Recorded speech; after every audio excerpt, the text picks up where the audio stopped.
Es director de sustentabilidad ambiental de la UCAP, Joaquín Benítez, lo que ha sido el resultado de este encuentro que mencionaba en el resumen de la COP28, que por cierto endurece, y lo leo directamente de F.com, entre otros medios que destacan y hacen el recuento de lo más importante que surgió de ese encuentro sobre el clima, sobre lo que es el efecto, por ejemplo, de combustibles fósiles en el planeta, el deterioro evidente ya que estamos padeciendo, esos cambios abruptos y sorprendentes en diferentes regiones, por ejemplo, con relación a el clima, lo siguen evaluando y además se sigue presionando para tomar medidas cuanto antes de cara a 2030, que es una de las metas. La COP28 endurece su lenguaje sobre el fin de los combustibles fósiles para atajar esa crisis climática.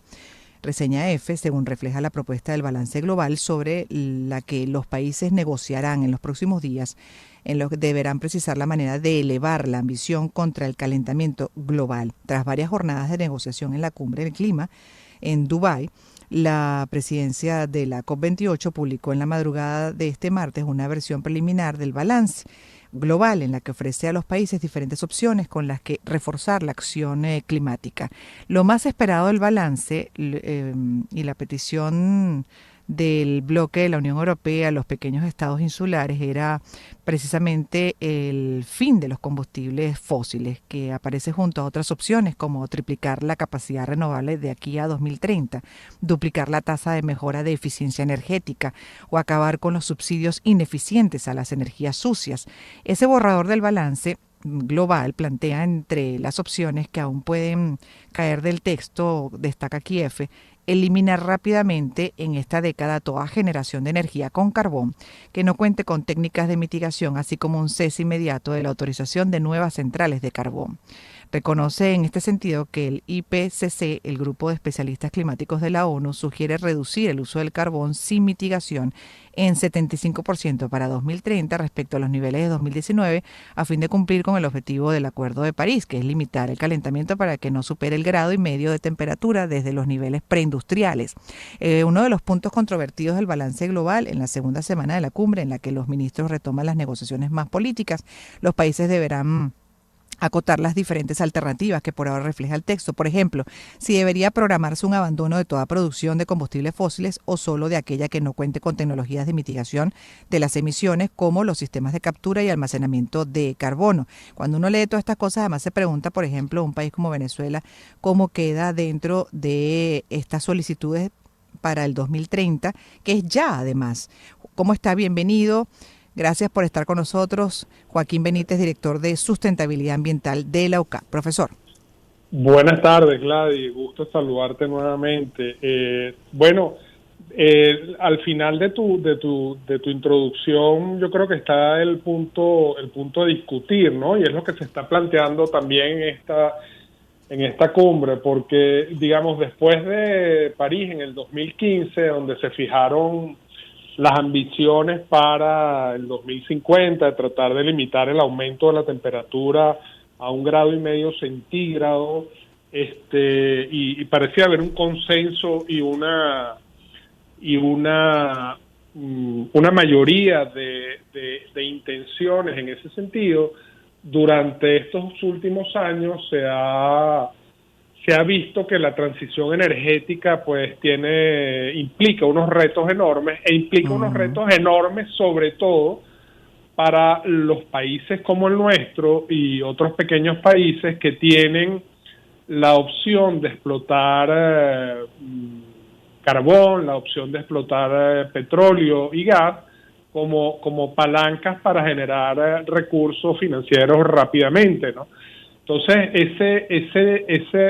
esa postura ha venido de alguna manera impulsando y apuntalando otro diálogo que está teniendo lugar, que es el diálogo, bueno, si vamos a afrontar la transición energética, si vamos a eliminar, a ser más radicales en cuanto a la eliminación de los combustibles fósiles, ¿cómo vamos a financiar eso, no? Entonces, en esta cumbre también se acaba de aprobar el Fondo de Pérdidas y Daños, que es un instrumento que venía, que venía teniendo algún tiempo en discusión, y se están empezando a verificar la entrada de fondos un poco para transferir recursos y ayudar a que los países y a las economías con mayores dificultades puedan enfrentar el reto del cambio climático y efectivamente sumarse a la descarbonización, ¿no? A todo esto ha sido muy llamativo en esta cumbre donde se pretende que el llamado a radicalizar la reducción y la descarbonización de la economía esté ocurriendo en un país petrolero, ¿verdad? Como son los Emiratos Árabes Unidos, y el presidente, además de la conferencia, es también el principal responsable de la empresa petrolera de los Emiratos Árabes Unidos. Entonces, hay allí eso ha sido muy llamativo y ha generado bastante controversia, ¿no? Entonces, digamos que es una cumbre donde hay contradicciones, además, pero ahí la pregunta también como especialista, ¿qué interpretación hace, profesor, sobre eso justamente como presidente de esta cumbre y además, bueno, país anfitrión? Mire, también hay que mencionar que los esfuerzos no están, los esfuerzos a partir de 2015 no están dando los resultados esperados, ¿no?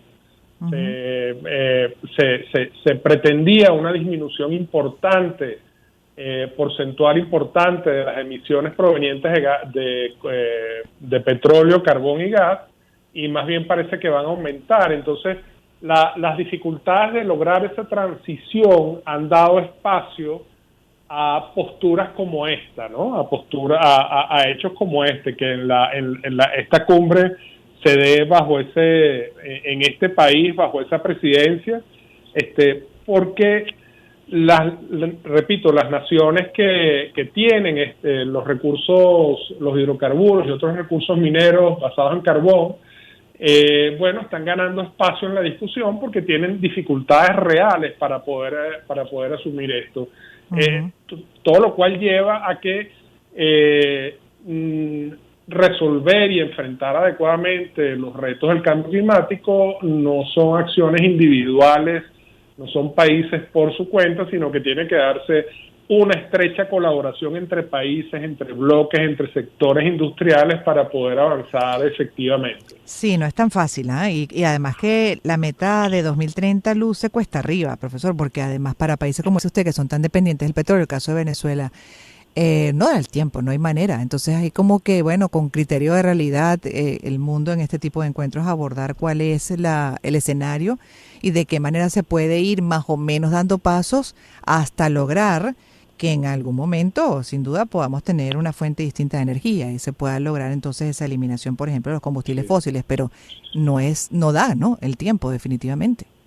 Bueno, pareciera que el tiempo no va a dar y que la meta de limitar el aumento de la temperatura en general a 1,5 grados, pues es cada vez más difícil de lograr, pues eso se ve muy cuesta arriba, ¿no? Hay informes que incluso hablan de que bajo la tendencia actual el incremento estaría en 2.4 y 2.6. Y cuando digo la tendencia actual no es que no se haya hecho nada, la tendencia actual es considerando los aportes que sí se han logrado en algunas economías del mundo, y algunas economías importantes del mundo incluso han logrado revertir. Entonces no aumentan su tasa de emisión, sino que la están disminuyendo efectivamente, y otras economías importantes en el mundo todavía mantienen tasas positivas de generación de gases de efecto invernadero. Por ejemplo, ¿cuáles son aquellos que están a la cabeza justamente por medidas eficientes? Mira, hay países de la Unión Europea, entre varios, que están allí a la cabeza en cuanto a medidas eficientes. A países, Nueva Zelanda, por ejemplo, ese tipo de países. Y hay otros países como China y la India que todavía mantienen tasas positivas. Economías como la de Estados Unidos, por primera vez en esta década, ya está presentando tasas negativas en cuanto a generación de emisión de gases de efecto invernadero, es decir, que efectivamente están disminuyendo.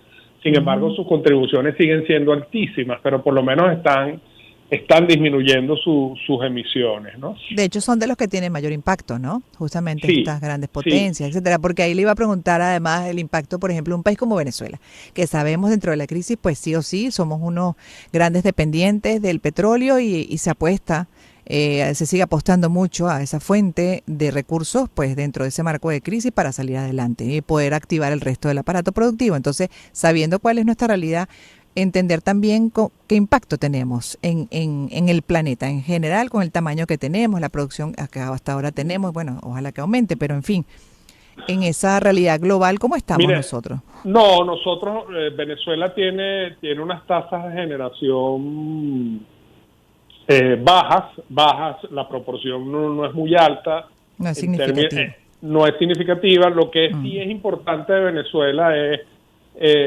que produce petróleo y puede producir más petróleo, y esa mayor producción de petróleo sí va a tener una huella en los países donde se utilice, pues, ¿no? O sea, nosotros exportamos gases de efecto Mm, invernadero, claro, por decirlo de claro, alguna manera. entiendo. Y Exacto. eso sí puede ser importante también en la misma proporción en que es importante la producción petrolera de Venezuela, que ahorita no lo es, y puede ser relativamente importante, pero muy lejos de niveles y de preponderancia que tenía en el pasado, pero puede ser algo más importante que lo que es ahora, pero no mucho más, y no va Sí. a ser importante. Lo que sí es cierto es que Venezuela pudiese generar muchísimos más gases de efecto invernadero menos de los que genera, pudiera mantener mejor sus bosques, pudiera mantener mejor su vegetación y contribuir a capturar más Mm, carbono, ¿no? Cosa ujú, que no se está haciendo de la mejor manera de la mejor manera, ¿no? ujú. Claro, también entraríamos en otro territorio hacia el sur, ¿no? Por ejemplo, todo el cuestionamiento que se hace a esas pérdidas que hay significativas y que podrían hacer un balance. Claro, en Ah, Venezuela tiene una tasa de deforestación elevada. Todos los años perdemos sí. importantes porciones de masas boscosas, y eso definitivamente tampoco es bueno para el cambio climático, así como no es bueno para la hidrografía, para los ecosistemas, para nuestra biodiversidad, tampoco es bueno para el cambio climático, porque dejamos de capturar CO2 y bueno, eso no está bien. Claro. Gracias por haber estado con nosotros, profesor, A la y haber orden, Gladys, compartido la muchísimas. información como director de sustentabilidad ambiental de la UCAP, Joaquín Benítez, hoy revisando con él cómo mantener la producción, por ejemplo, de combustibles fósiles, pero al mismo tiempo disminuir la contaminación. Y bueno, es parte de lo que se está analizando en esta COP 28, en esta cumbre. Se asomó el balance global, la propuesta del balance global, todavía como un borrador, puede cambiar, y es parte de lo que estábamos revisando con nuestro invitado de este encuentro que se ha desarrollado en Dubái, en los Emiratos Árabes Unidos. Son las 3.